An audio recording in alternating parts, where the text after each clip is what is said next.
Welcome back. Now, in order to start creating content, you're either going to choose to use a post page or welcome back. Now, in order to create content on your WordPress site, you're either going to start by using welcome back. Now, in order to start creating content, you're going to start either using the post or the page. In this case, we're going to look at what you'll need to do for. In this case, we're going to get familiar with the editor by looking at a post. In this case, we're going to get familiar with the editor by looking at the post interface. So to do that, we're going to go to the post area and then we're going to click Add New. And that's going to bring you to the post interface.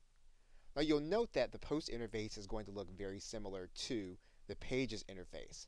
So if I go to the pages area and we click Add New, what you're going to notice is that the pages menu looks pretty much the same You're going to notice that the pages interface looks very much the same as the post interface. So we're going to go back to the post interface and click Add New.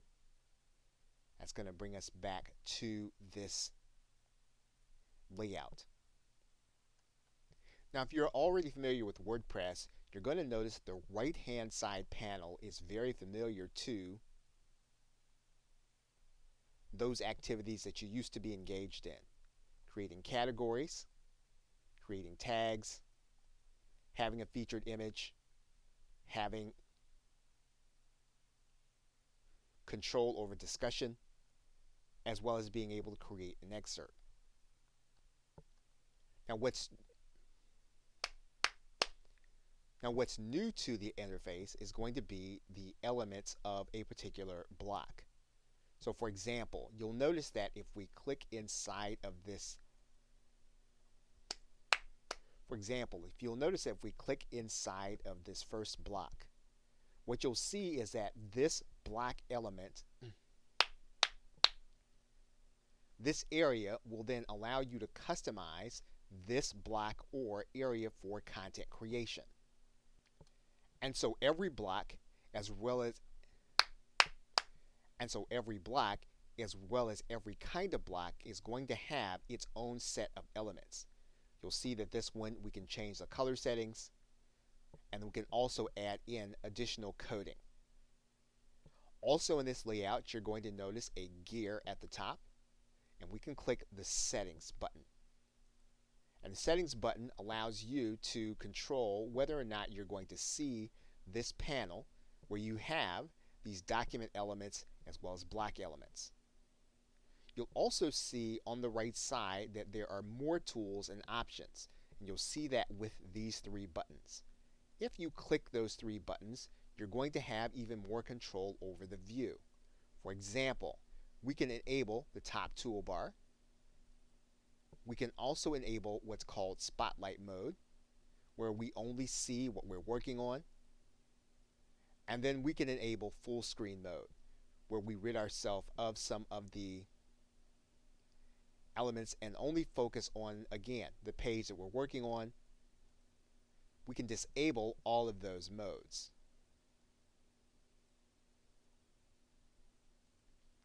What you'll also see is that we have what's called the visual editor as well as the code editor. So for example, if we were to write in some text here, you'll notice that we're looking at this text in what's called the visual or WYSIWYG editor, which stands for what you see is what you get. We can also look at this same text as it'll appear on our site with the code editor.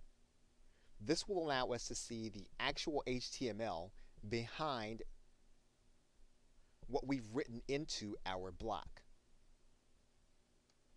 We can decide then to toggle back to the visual editor, and then again use the what you see is what you get interface.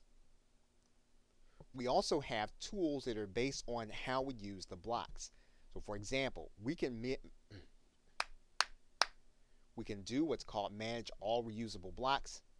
We can use certain keyboard shortcuts. In this case, if we were to open up those keyboard shortcuts, we can then use them as we work through our editor. And this is something that you may want to keep as a reference on another page. We can also make a copy of all of our content so that we can paste it. So now that I've clicked the paste button, so now that I've clicked the copy button, if I were to go to a notepad file, all I would need to do then is go to that notepad file and then paste the content that I just posted. And you'll see it there in HTML code. And we have more control over how our interface looks. For example, if you find that you don't need to have all of these areas available to you when you're writing, what you can do is you can go into this options area and you can make sure that you're only going to have those elements that you're going to use on your document panel. You can also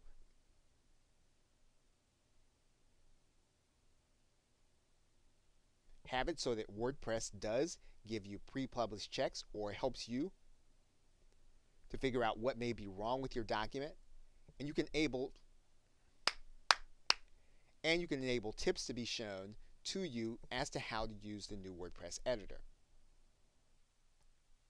Now, part of the flexibility that the Gutenberg editor gives you is the ability to create blocks. In the older interface, if you wanted to have text, you had to create everything inside of one area. With the new Gutenberg editor, what you can do is you can create blocks. So for example, let's say that we wanted to create the same text, but we wanted to create it within a specific block. And instead of creating all of the text in one block, we can create that text in a different block. And as you'll see, we'll be able to manipulate these blocks to, as you'll see in a later video, we have the ability to manipulate these blocks. Now you'll see here at the top, what we can do is we can control our block navigation. You can see we can then highlight the block that we want to work with through this navigation. Another feature you'll notice is at the top we can click content structure, and this will give us some helpful information as to how we are progressing through our content. Perhaps you're trying to create a document that's going to have a certain number of words. You can do that and keep track of it by using this content structure button as you create.